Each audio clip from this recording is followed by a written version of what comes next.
I'm going to be giving a talk over there to discuss some research that we're doing overseas in the Ganges-Brahmaputra Delta.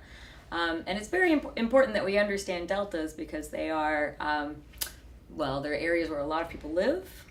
They house a lot of natural resources such as fisheries that we rely on, also oil and gas infrastructure, particularly here in the Mississippi Delta.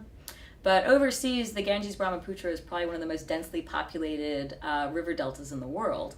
And they are considering this to be very vulnerable to things like sea level rise and also storms.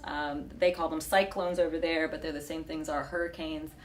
And then they're also really susceptible to flooding from major river events. Like they have a very large monsoon season.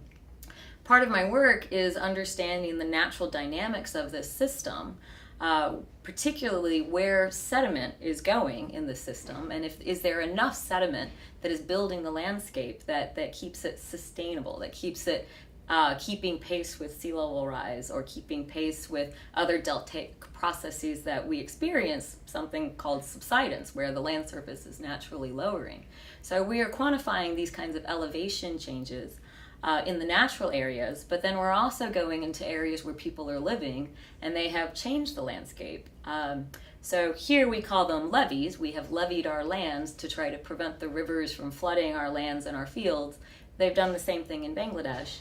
And there have been some repercussions such that their land is now lower in elevation and they're not getting the natural sediment building onto those landscapes, and that is potentially putting these people even more at risk.